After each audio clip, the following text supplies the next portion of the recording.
Welcome friends, self अध्ययन पर आज का टैली प्राइम के अंदर हम जो टॉपिक डिस्कस करने वाले हैं वो है टीडीएस।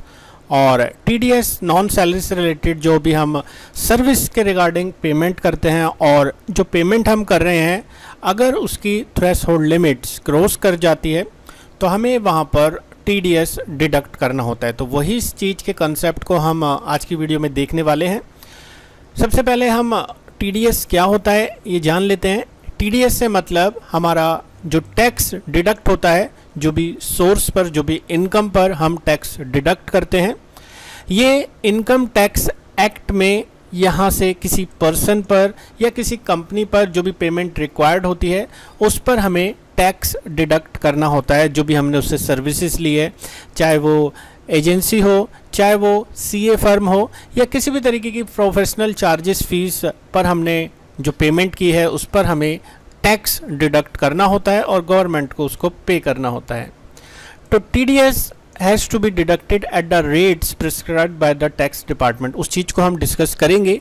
नीचे पूरा एक टेबल में मैंने डिटेल स्पेसिफाई किया है कि किस तरीके का अगर सेक्शन है, किस तरीके का अगर सोर्स है, इनकम है, उस पर कितना % टैक्स और उसकी क्या थ्रेशोल्ड लिमिट होती है। अब वो अभी हम देखने वाले हैं। तो यहाँ पर कंपनी और पर्सन जिसका पेमेंट हमें काटना होता है उसे हम डिडक्टर बोलते हैं, जो पेमेंट काटता है। जैसे मान लीजिए मैंने एक एजेंट को कमीशन का पैसा दिया तो मैंने उसका टैक्स डिडक्ट करा है, तो उस केस में मैं डिडक्टर हूँ और जिसका टैक्स कटा है वो डिडक्टी होगा।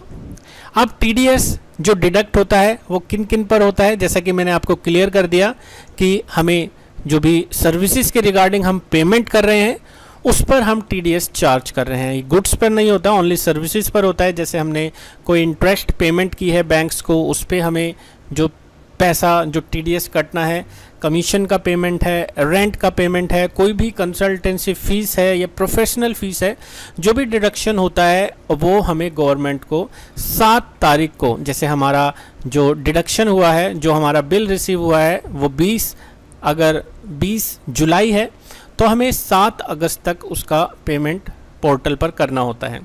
लेकिन यहाँ पर मार्च के केस में हमारा जो ड्यू डेट होगा वो होगा 30 अप्रैल। वो नीचे हमने डिस्कस किया हुआ है, उसको देखेंगे। अब हम जान लेते हैं डिडक्टी टाइप क्या क्या होते हैं। डिडक्टी टाइप हमारे हो सकते हैं आर्टिफिशियल जुडिशियल पर्सन हो सकता है, एसोसिएटेड ऑफ पर्सन हो सकता है, बॉडी ऑफ इंडिविजुअल हो सकता है, कंपनी रेजिडेंट या कंपनी नॉन रेजिडेंट। ये हमारे यहाँ पर जो डिडक्टर टाइप है वो हो सकते हैं। नॉर्मली इंडिविजुअल्स पर हमारा जो टैक्स कटता है या हिंदू अनडिवाइडेड फैमिली है जो कि रेजिडेंट है, उन पर हम जो फीस पे कर रहे हैं, जो भी अमाउंट पे कर रहे हैं उस पर टीडीएस काटा जाता है। अब वो किसी भी फॉर्म में हो सकता है। तो ये सारे डिडक्टर टाइप्स हमने यहाँ पर मेंशन किए हुए हैं। अब नीचे हम ड्यूटीज़ देख लेते हैं डिडक्टी की क्या होती है। सबसे पहले जैसे मैंने इशू करा है कंपनी को बिल और वहाँ से पेमेंट कलेक्ट कर लिया। अब उस पार्टी ने, दूसरी पार्टी ने जो हमारा टैक्स काटा है उसने पोर्टल पर उसको सबमिट किया होगा, तो हमें कलेक्ट करना है टीडीएस सर्टिफिकेट और चेक करना है टीडीएस कटा है हमारा या नहीं कटा ऑनलाइन। और फिर हम जब उसका टैक्स का पेमेंट करेंगे, अपने इनकम टैक्स रिटर्न जब हम फाइल करेंगे, तो जो भी हमारी टैक्स लायबिलिटी होगी उसमें से हमारा जो भी पार्टी ने टीडीएस डिडक्ट किया है वो एडजस्ट हो जाएगा।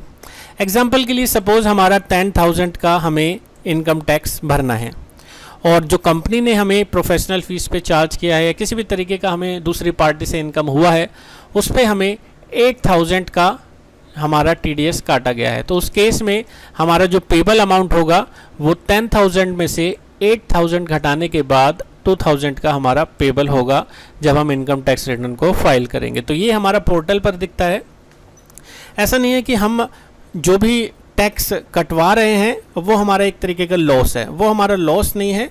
जब हम इनकम टैक्स रिटर्न फाइल करेंगे तो हमारी जितनी भी लायबिलिटी बैठेगी उसमें से हमारा जो भी टीडीएस कटा है वो डिडक्ट हो जाएगा। एक तरीके से हमारा वो इनकम ही है, बट एक गवर्नमेंट के रिकॉर्ड्स में हमारा पूरा की पूरा सोर्स ऑफ फंड्स का पूरा क्लियरली वहाँ पर मेंशन होता है कि हमने किस अलग अलग पार्टी से पेमेंट रिसीव करी है और गवर्नमेंट को उन सभी चीज़ों पर वहाँ पर लुकअप करना होता है। तो ये सारी चीज़ें हैं।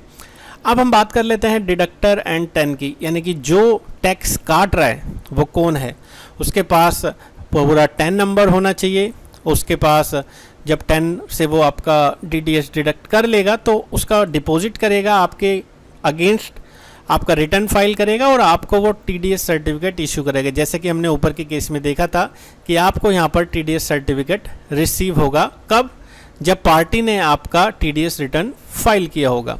इसको पूरा डिटेल में हम जनरल एंट्री के थ्रू देखेंगे तो हमें अच्छे से क्लियर होगा TDS कब काटना होता है। जब हम जब किसी पार्टी को पेमेंट कर रहे हैं और उसकी थ्रेशोल्ड लिमिट्स क्रॉस हो जाती है तो हमें उस केस में TDS काटना होता है।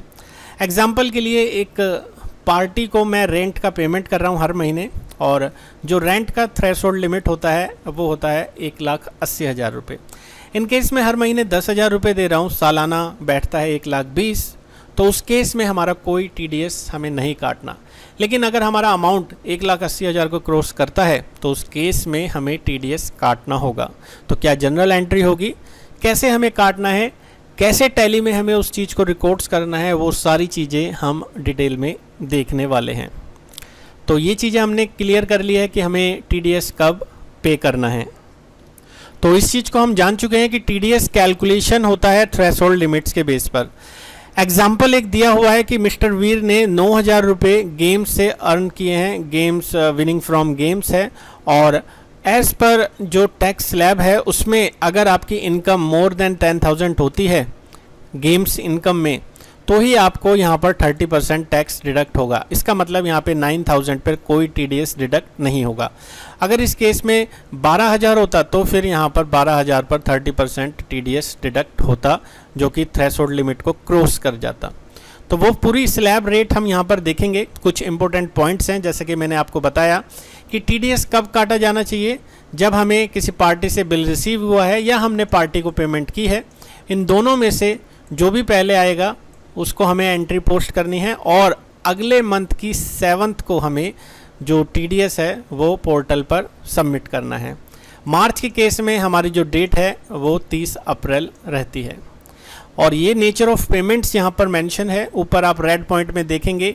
ये इनकम टैक्स स्लैब है जो हम इनकम टैक्स ट्यूटोरियल में अच्छे से देखेंगे। इनकम टैक्स ट्यूटोरियल में कैसे इनकम पर हमें टैक्स काटना है वो स्लैब रेट यहाँ पर है 192 सेक्शंस, जिसको हम उस सेक्शन में देखेंगे।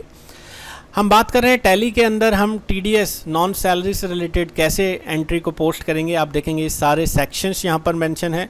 नेचर ऑफ पेमेंट्स दे रखी है कि अगर आपको लॉटरी से इनकम हो रही है तो किस सेक्शन में वो आएगा, उसका पेमेंट कोड क्या होगा, कितना टैक्स आपको काटना है अगर पैन कार्ड नहीं है, और आपका जो थ्रेशोल्ड लिमिट है अगर 10,000 को क्रॉस कर जाता है।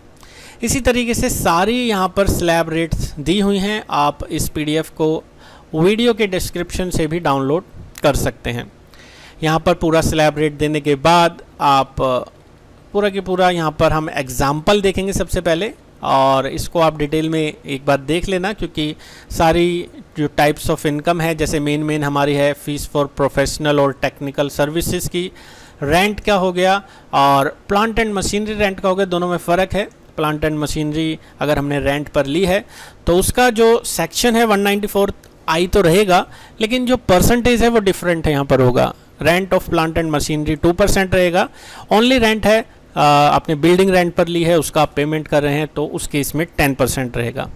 कमीशन है या ब्रोकरेज है वन टाइम तो उस पर 5% रहेगा। इंश्योरेंस कमीशन है। तो ये मोस्टली इनकम आपको देखने को मिलेगी जिन पर हम TDS, एक फर्म TDS डिडक्ट करती है और सबमिट करती है। एक एग्जाम्पल से देखते हैं। यहाँ पर पूरा के पूरा एग्जाम्पल को पहले हम जनरल एंट्री के रूप में जानेंगे, और नेक्स्ट क्लास में हम प्रैक्टिकली कैसे हम टैली के अंदर एंट्री को पोस्ट करेंगे वो अपनी नेक्स्ट वीडियो में हम देखने वाले हैं। तो यहाँ पर जॉन एंड कंपनी पेड कर रही है ABC कंपनी को रेंट। ABC कंपनी जिसका हम TDS काटेंगे, क्योंकि हम उसे जो अमाउंट दे रहे हैं 30,000 का वो स्लैब रेट को क्रॉस कर जाता है। 30,000 की अगर मल्टीप्लाई करें 12 से तो बैठता है 3,60,000 रुपये, और थ्रेशोल्ड लिमिट होती है 1,80,000 की। अब क्योंकि 1,80,000 को क्रॉस कर चुका है तो हमें यहाँ पर TDS काटना कंपलसरी है। हमें एंट्री क्या पोस्ट करनी होगी at the time of booking rent. Rent account debit, क्योंकि रेंट हमारे लिए खर्चा है, 30,000 रुपये का हमें भुगतान करना है, लेकिन उसमें से ABC कंपनी को हम कितना देंगे, उसको जो हम क्रेडिटर जो हमारा है ABC कंपनी, उसके अकाउंट्स को हम अपनी लाइबिलिटी के रूप में बढ़ा रहे हैं 27,000 रुपये। 30,000 का 10% हमने यहाँ पर काट लिया है रेंट का परसेंटेज। ऊपर अगर चार्ट की बात करें, आप देखेंगे रेंट में 94 सेक्शन I 10% कट रहा है, थ्रेशोल्ड लिमिट है 1,80,000 की। तो उस केस में 3,000 रुपये का हमारा TDS ऑन रेंट की हमें लाइबिलिटी अपनी बुक करनी है। एक लेज़र बनेगा TDS ऑन रेंट जो कि जाएगा ड्यूटीज़ एंड टैक्सेस के अंदर। ABC कंपनी हमारी सनड्राई क्रेडिटर है और रेंट हमारा एक्सपेंसेस है जो कि हमें बुक करना है। तो ये हमारी जिस डेट को होती है, सपोज़ ये हमने काटा है 1 जुलाई को, तो हमें अपने TDS का पेमेंट 7 अगस्त तक करना होगा। 7 अगस्त या उससे पहले भी कर सकते हैं, ऐसा नहीं है कि हम एंड ऑफ द डे ही करेंगे, हम उससे पहले भी उसका पेमेंट कर सकते हैं। मतलब फाइनल डेट जो है वो 7 अगस्त तक की है, आपको उसके बाद फिर लेट फाइन लगना चालू हो जाएगा। तो हमें एंट्री क्या पोस्ट करनी है पेमेंट की, TDS on rent account debit to bank, या जो भी आपका पेमेंट मोड है उसके थ्रू 3,000 का हमें पेमेंट करना है। और TDS ऑन रेंट का पेमेंट करने के बाद हमने पार्टी को कब पेमेंट की है, उस डेट पे हमें उस पार्टी को, अपने क्रेडिटर को यहाँ पर उसके अकाउंट्स में पैसा डिपॉजिट करना है, उसकी जो लाइबिलिटी हमारी तरफ बनती थी हमें उसको पेमेंट करनी है, और जिस पेमेंट मोड से हम कर रहे हैं उसे करना है क्रेडिट। तो ये तो था कि जब हमें TDS डिडक्ट करना है। हो सकता है कि हमारा TDS डिडक्ट हमें पार्टी को ही नहीं करना, हमारा 10,000 का रेंट है या 15,000 का रेंट है और थ्रेशोल्ड लिमिट 1,80,000 क्रॉस नहीं हो रही। उस केस में सिंपल हमें रेंट अकाउंट डेबिट तो अपनी पार्टी को यहाँ पर पोस्ट कर देना है जनरल में, और सीधा सीधा पार्टी को पेमेंट कर देनी है। तो ये हमारी एंट्री बनेगी इफ़ हमारा TDS यहाँ पर डिडक्ट नहीं होता, क्योंकि थ्रेशोल्ड लिमिट यहाँ पर क्रॉस नहीं हो रही। क्रॉस होती है तो इस तरीके से हमें एंट्री को पोस्ट करना है। तो ये था हमारा TDS के अंदर एक एग्जाम्पल। एक और एग्जाम्पल हम यहाँ पर देखते हैं। जॉन एंड कंपनी जो कि ऊपर सेम है, उसने एक बिल भी दिया है प्रोफेशनल चार्जेस का, जो कि गौरव कुमार से उसे मिली है। एक प्रोफेशनल चार्जेस का हमने अमाउंट पे किया है 50,000 का, हमने सर्विसेज ली है गौरव कुमार से CA फर्म से, और उसकी यहाँ पर फीस हम पेमेंट कर रहे हैं 50,000 की। तो हमें एंट्री क्या पोस्ट करनी है, प्रोफेशनल फ़ीस या प्रोफेशनल चार्जेस अकाउंट डेबिट, कितना हमने पे करना है उस पार्टी के अगेंस्ट, हमारा एक्सपेंसेस कितना है 50,000 का, लेकिन पार्टी को हम कितना देंगे उसका TDS काटने के बाद, क्योंकि हमें ही उसका TDS डिपॉजिट कराना है और यहाँ पर सर्टिफिकेट देना है। गौरव कुमार जब अपनी ITR फाइल करेगा तो 5,000 का उसको लाइबिलिटी उसके इनकम टैक्स रिटर्न पोर्टल पर दिखाई देगी। तो गौरव कुमार को 45,000 से हमें यहाँ पर क्रेडिट कर देना है, और TDS जो कि हमारी लाइबिलिटी हमें बुक करनी है 5,000 से। फिर हम अपनी पेमेंट कर देंगे TDS ऑन प्रोफेशनल चार्जेस की 5,000 से, और पार्टी को यहाँ पर डेबिट करते हुए बैंक से पैसा हम कम कर देंगे। तो ये थी हमारी कुछ एंट्रीज़।